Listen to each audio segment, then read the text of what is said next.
उधर middle east में मचा बवाल। इधर योगी ने किया खुला ऐलान, पीओके ही नहीं पाकिस्तान से कराची भी ले लेंगे। क्या मोदी मिशन पीओके के बाद शुरू होगी कराची पर चर्चा? योगी ने कहा सिंध में फहराएगा हिंद का झंडा। योगी के दावे में कितना है दम? कैसे सिंधु सभ्यता को वापस लाया जा सकता है हिंदुस्तान?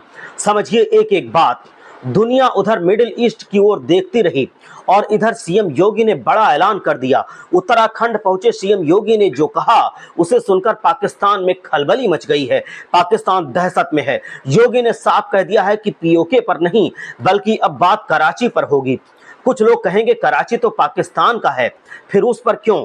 तो इसकी वजह सी भी सीएम योगी ने हमें बहुत सारी बातें बताई, जिसे सुनकर पाकिस्तानी विदेश मंत्रालय के प्रवक्ता ने साफ कह दिया हमें ये बर्दाश्त नहीं है। तो सवाल ये है कि योगी ने ऐसा क्या कहा जिससे पाकिस्तान को मिर्ची लग गई? पहले वो सुनिए, फिर बताते हैं इसके दावे में कितना दम है। 500 वर्षों के बाद राम जन्मभूमि वापस लाई जा सकती है तो कोई कारण नहीं दिखता कि हम सिंधु सभ्यता वापस ना ला सकें। अगर अखंड भारत के दृष्टिकोण से हम देखें तो भारत के लिए कराची ही नहीं पूरा पाकिस्तान जरूरी है। वैसे भी जिस सिंधु की बात हो रही है, पाकिस्तान के उस सिंध प्रांत में 7 बड़े शहरों में 30 जिले पड़ते हैं। कराची भी इसी का एक बड़ा शहर है।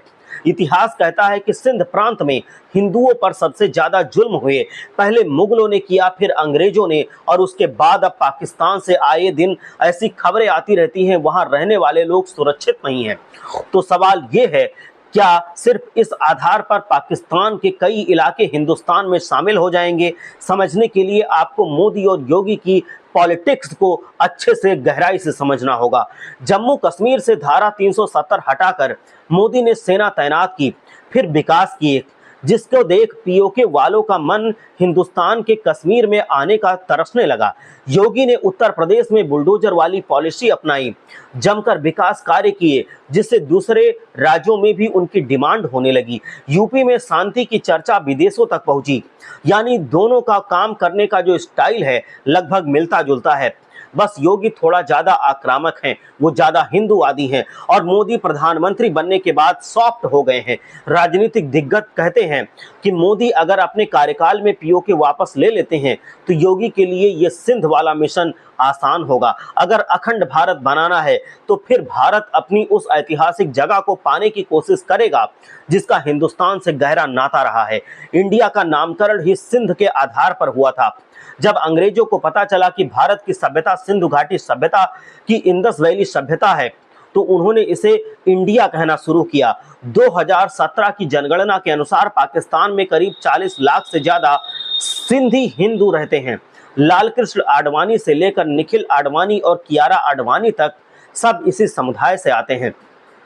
अगर सिंधु वाला सपना योगी ने पूरा किया तो फिर सबसे ज्यादा खुशी इसी समाज को होगी। हालांकि इसके लिए भारत को काफी मेहनत करनी होगी, क्योंकि कई लोग यही कहेंगे कि अगर पीओके को लेकर दिखाओ तो फिर कराची की बात करना।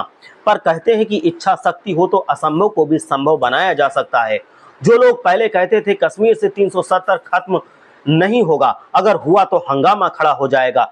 3 तलाक खत्म नहीं होगा, अगर खड़ा हुआ तो दंगे हो जाएंगे, हंगामा हो जाएगा, वैसा नहीं होने देंगे।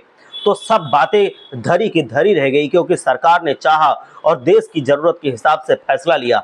ऐसे में आपको क्या लगता है, योगी प्रधानमंत्री पद के उम्मीदवार बनेंगे तो क्या कराची के मुद्दे पर चुनाव लड़ेंगे?